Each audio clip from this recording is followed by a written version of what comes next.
after we finished the aria, the house fell in, and I'm positive, my jaw went. I want to sing with you. And the other thing, they will take away one, two, they take away these mucus sound, with really pure mucus sound. Se tu fai la voce. But if you cannot sit comfortably in the lower middle register and in the low register, forget it. Because you also have to put out sound while you're doing it. But it's negotiating the break that makes it difficult too. Absolutely. Because, I mean, I've seen so many singers fall down in that repertory, and also Handel, which is the Handel contralto, which is the same problem. Mm-hmm. It's getting in and out of the break of the chest voice and the middle voice. Just that one figure that goes.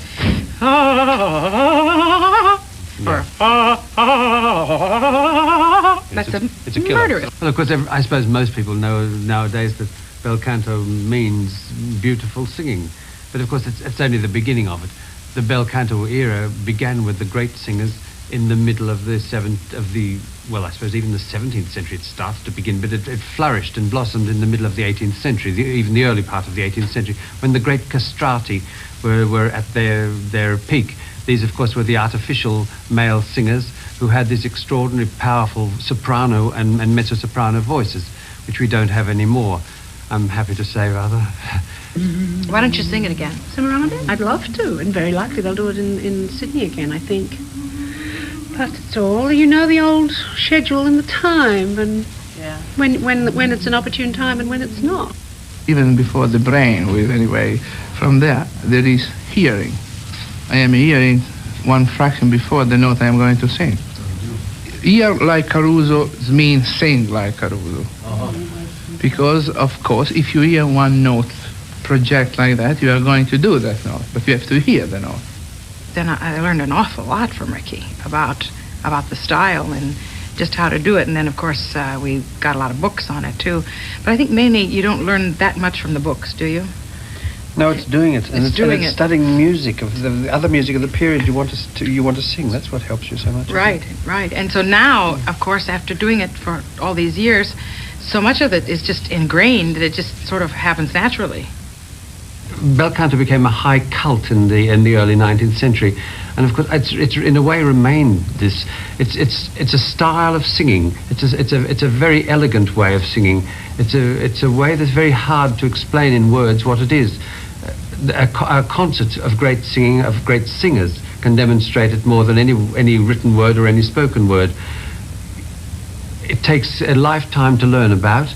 It takes a lifetime to even begin to sing the real Bel Canto. It's something that many people desire, many people want it. Most people love it when they hear it. Very few people find out how to do it. To be a real tenor voice, if you don't cover F sharp and G, you are not a real tenor. You can be a fantastic singer, but not a real tenor voice. In another way, in another way, you make that thing like that. Okay. You can do it's a good sound, but it's white. It's not elegant. If you do now that sounds simple. Take probably 10 years to make a sound like that. One of the most important things, of course, is the legato singing. And how does one go about singing legato?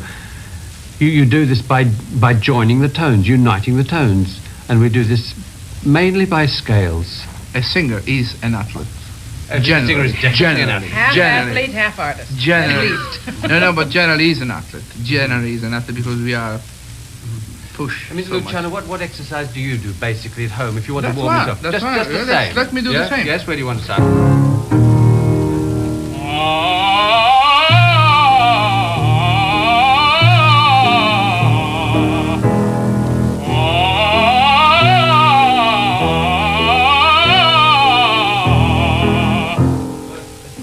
Did I touch the fa, the F? Did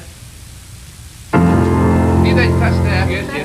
I know. I realized I did open. I realized I did open. It was an F. You see, I have a scale that I learned many years ago from my main teacher, which is very good for mezzos or contraltos, which takes you down into your lower register and then brings you back up without bringing up all that weight from the low register. And that is just singing like this.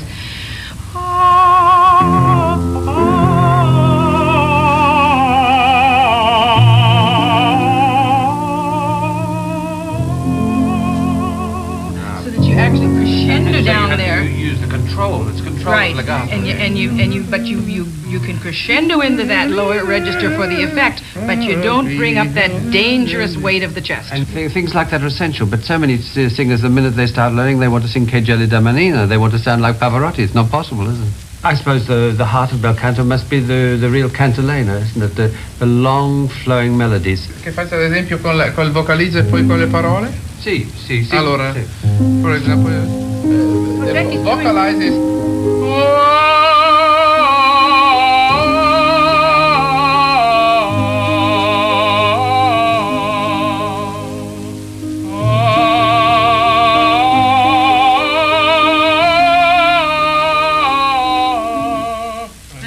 this is the legato line. Now you have to put the word and don't lose this legato.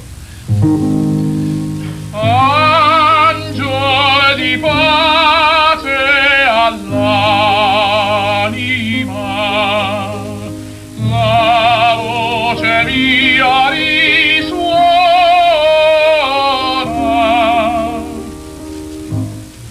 The voice is something who has vibration, and more longer the vibration are, better it is. Keep going up, like I made always the example of a jet who is going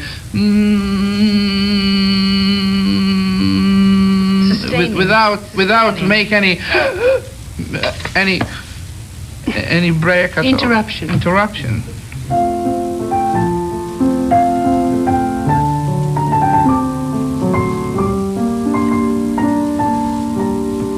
It takes more than an old piano played by somebody out of practice to demonstrate that. You have to hear it sung by the human voice, which is the most glorious of all instruments. I firmly believe that there's no instrument in the world that can touch the human voice for communicating from one person to another.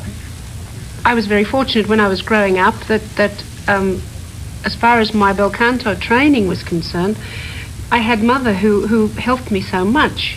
She was taught by a pupil of Marchesi and had at my disposal all the wonderful books of vocalises, which I studied as a child. I heard her singing them, and I just copied her. I couldn't read music. I was 3, 4, 5 years old. My father he has still now a beautiful tenor voice, and Wonderful tenor voice. And he's closing right in the passaggio, like I would like to hear many young singer or student of this day to do, just to make the voice grow and grow and grow more and more and come elegant and dark. And it was for me almost impossible to escape to that trap of my father, because he brought home all the records of the greatest tenor of the past, beginning with Caruso, Gigli, Pertile, Schipa, Björling, all of them, Tucker, everybody, Di Stefano Tagliavini. I hear all what we call the Bel Canto tenor.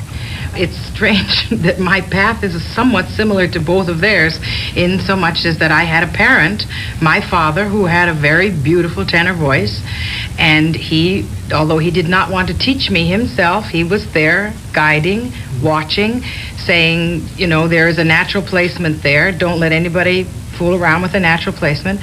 And I started studying much too young, but at least he was watching over it. I started at 5. And it's wild. Too young, yeah. I said it's a miracle I'm still singing. But I think I began as a soprano because I began so damn young. Yes. Who's got any chest voice at 5 years of age? We have any chest at 5 years of age. Now, Luciano, that's another thing. And I can remember very clearly at about 15 years of age, I suddenly had another whole octave on the lower part of my voice.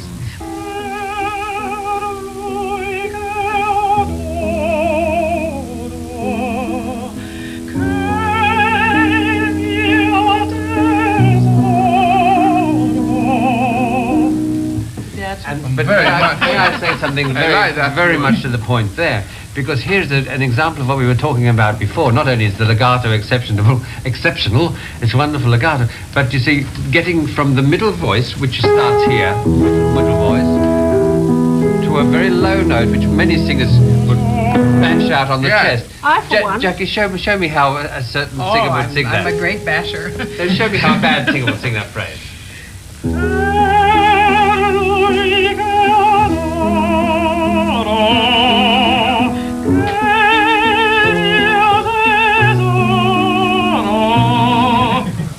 Bad. But so it's one that but we listen to it all the time in the theatre.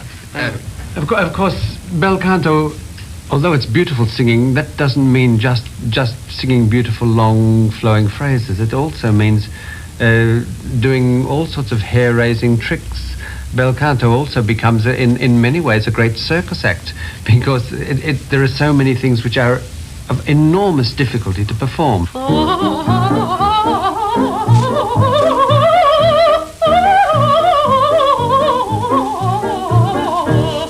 Joan always told me that when she was very young, she used to go into the gardens and imitate the birds, and she learned to trill that way. Wonderful, because it was something that came easy and naturally. Jenny Lind, in her book on singing, gives very difficult exercises to learn the trill. She gives like this.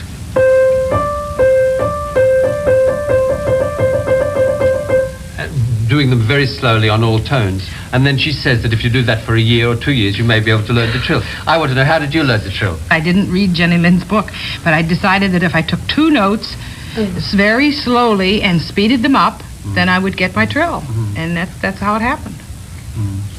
Luciano, I learned from the bird. You learned from the bird too, yeah? I learned from the bird. In fact, I can do. Perfect.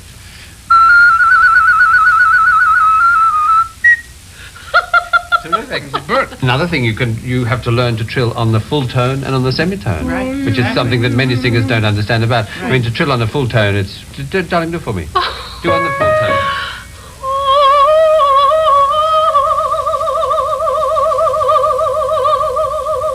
Okay, now do it on the semitone.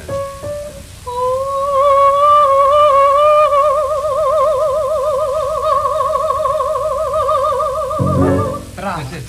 Do us a beautiful messa di voce. In other words, a messa di voce start piano, a big crescendo, and a big decrescendo. Yeah. And so many singers can do the first half, but they can't do the second half. Do you know that I once had a very famous Italian mezzo-soprano tell me, now listen to this, that the term messa di voce doesn't exist in Italian? She's right.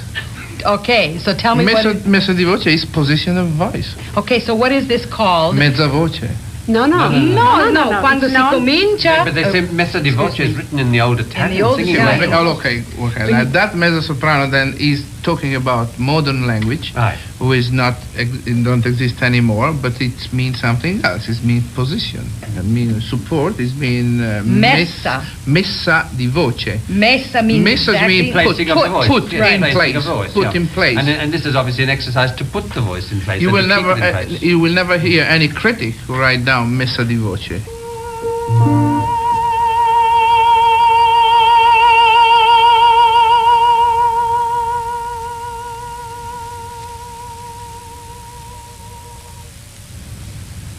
That's Messa the di way. voce? No? That's Sì o no? messa di voce. Sure, Glad you have to do that.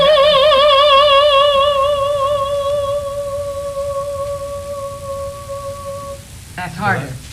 We often read in the newspapers about fioritura. I wonder, does everybody know exactly what fioritura means? It's an Italian word which means flowering, and it means that a line of music, a melody, becomes decorated and adorned. And for example, if you take something like a little piece like Home Sweet Home,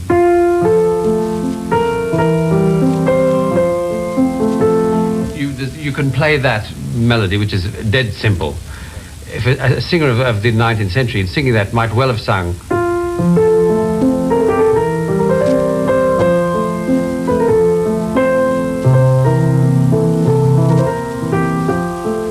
Something of that nature. There are 100,000 ways to decorate. Should we show something to explain what we mean? What about Di tanti palpiti? I could do like the first phrase and do it bare and then do it ornamented, just to show that. Yeah, right. D major, Yeah.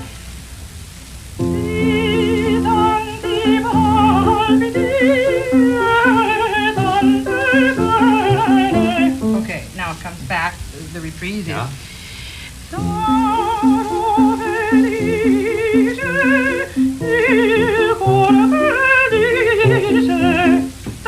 Sure. Even little, tiny ones. you even did not take much bigger than For example, the same thing, Yeah. the sonambula. Just sing with it, if you forget the word, sing the tune.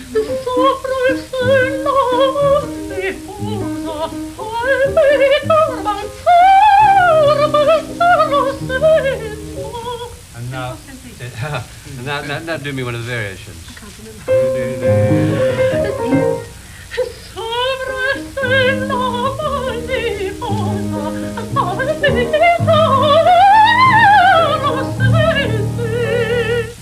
Bel Canto is working at its fullest when the human voice is singing perfectly. It's something we all want, something we all desire, and it doesn't happen too often, but that is the only instrument which one wants to hear, really.